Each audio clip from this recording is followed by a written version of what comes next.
And even though I've said many times that mass stalker is the way to go, it does not hurt to add in a few zealots to take some of the abuse of war, because the stalker is a very expensive unit. Well, not very expensive, but it is an expensive unit, whereas the zealot isn't too bad. One of the limiting factors of my army appears to be gas over time, which is perfect for anyone who's trying to figure out where they're going to get the extra money for a zealot to come out. Yeah, I don't know if I need to explain that at all. But it's pretty simple logic. If you don't have enough gas, you tend to have plenty of minerals. Therefore, use minerals on that kind of stuff. And right here, you can just see that just looking at the unit frame of the hybrid, it seems to have gotten bigger. And that's because it has, like I've said before, every successive wave seems to make it a little more angry. And it does put you on the clock for this mission. But I have taken out one of the outlying bases. I believe I'm going to go and attack an additional outlying base that's been giving me trouble. And I think that High Templar, I think just by mismanaging how I run it to my army, I end up getting it killed. Yeah, you can see me running it into nasty places on the minimap. The green light is flashing green and black. Never a good thing because it tends to go away, and that means people have died. But here I am kind of storming through the second Protoss base. And if you're ever attacking Protoss, you can do a surgical strike where you just run in and pop their pylons and run out, and then maybe a few mineral line workers. And when you do that, you're pretty much going to put the base on hold for a little while.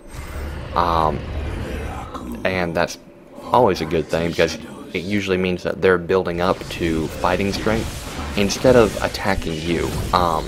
So it's a little offensive defense kind of mentality. And right now I know I have extra units at my main base and at 3 cannons, so I decide to pull back to my main base before I start taking a fight with the hybrid, because it is just getting kind of overpowered at the moment. So I'm going to play it safe and spend an extra minute and a half to kite it back to my home base instead of fighting it on the road and maybe losing an extra 4 or 5 stalkers, because they are quite valuable.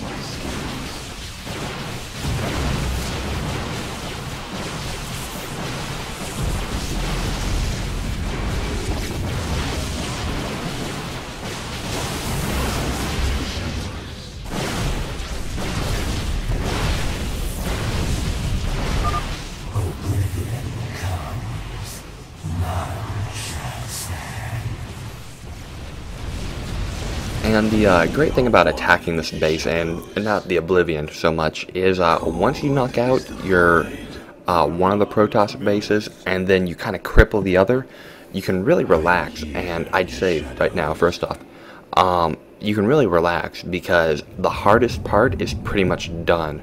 Right now you have an expansion running. If you follow my plan pretty closely, you have the opportunity for another expansion, which means you're going to be bringing in a ton of money, and best of all, you are not going to be attacked nearly as much by Protoss players, pretty much the hybrid exclusively. So you can just wait for 2 or 3 more waves if you want to really get like a steamrolling army going. And if you are going to do that, I'd recommend putting up another gateway or 2 right now, so you can kind of take advantage of all that extra income you're going to be getting from your new expansion.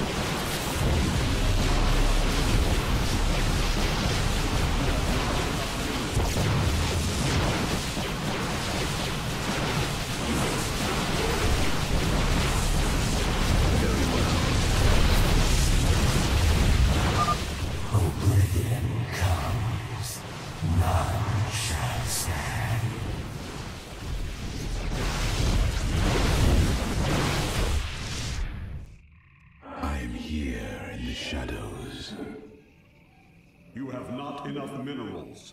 You must construct additional pylons.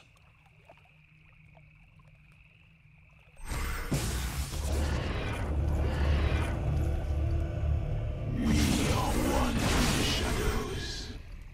For the record.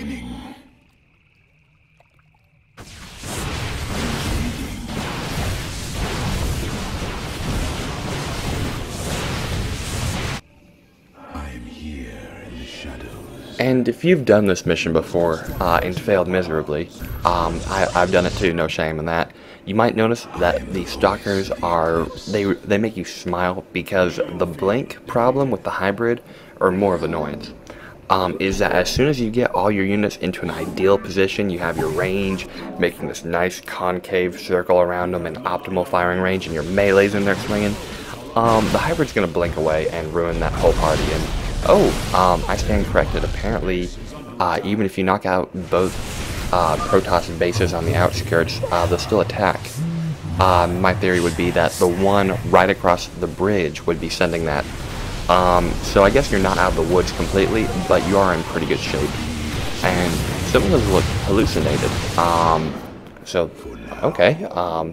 Interesting. I've never seen a computer do that before.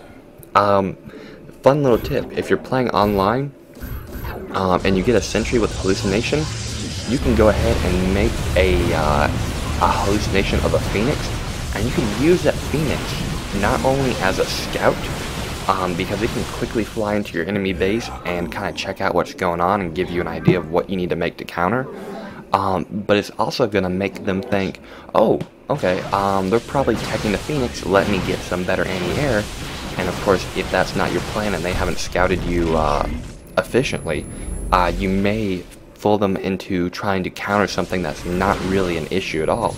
And that could give you a huge advantage later on in the game.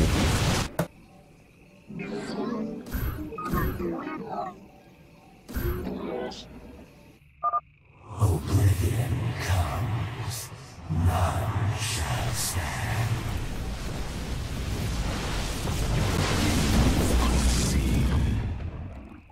Our cannon shall see. And right there you saw me pull back all my stalkers and leave my immortal kind of almost out to dry, but that's because the immortal is a great tanking unit for absorbing damage, especially when you have a big heavy hitter who hits very slowly, because the immortal has the hardened shield, which is an amazing ability. So I waited till the immortal, if you play WoW, I waited till the immortal got aggro, and then I blinked in all my fun DPS mages and ranged rogues and hunters to do all the damage. And I would not recommend doing what I just did. That was probably one of the worst decisions I've made in a long time. Pretty much I let the enemy get a very effective concave on me, and I stood there and I took the abuse. For what you should do is run in there, poke something, because you generally aggro all the other NPC units. Poke something, and then run out across the bridge to where you can get an effective concave, and all the enemy units are effectively bottlenecked by the sweet holographic bridge.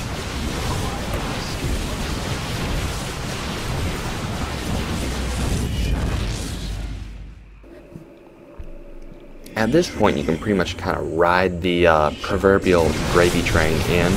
Also notice right here that when I decided to go in for a base attack, I didn't stand at the bottleneck. I actually kind of blinked my guys off to one side, so at the very least, I wouldn't be getting hit by the cannons on the other side of the base. And pretty much you can just reap the fruits of your labor. You've done a good job if you've gotten to this point, and everything should be working out pretty well. I would recommend, for effectively neutralizing the base, make a group of about 8 stalkers and have them Q attack, like hold shift and then right click every pylon, and then get the rest of your stalkers to go ahead and take care of units. And the reason I say go ahead and take care of pylons is, without a pylon, pretty much every Protoss building is effectively worthless. And if you have like one small task group working on that, you can just go ahead and disarm and neutralize all the opponents and their mineral lines while you're disabling any more buildings from producing a unit. So right here we pretty much have the end of the mission.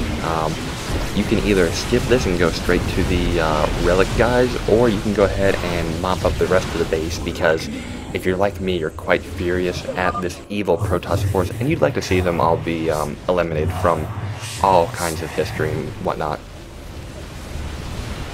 So that wraps it up for this commentary. I've been Tyler, well, I still am Tyler and will be, Tyler for Shock's Starcraft 2 guide. I hope you enjoyed this, and I hope that you can go ahead and get through this horrible mission on your own.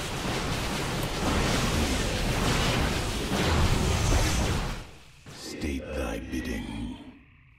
I am the heart.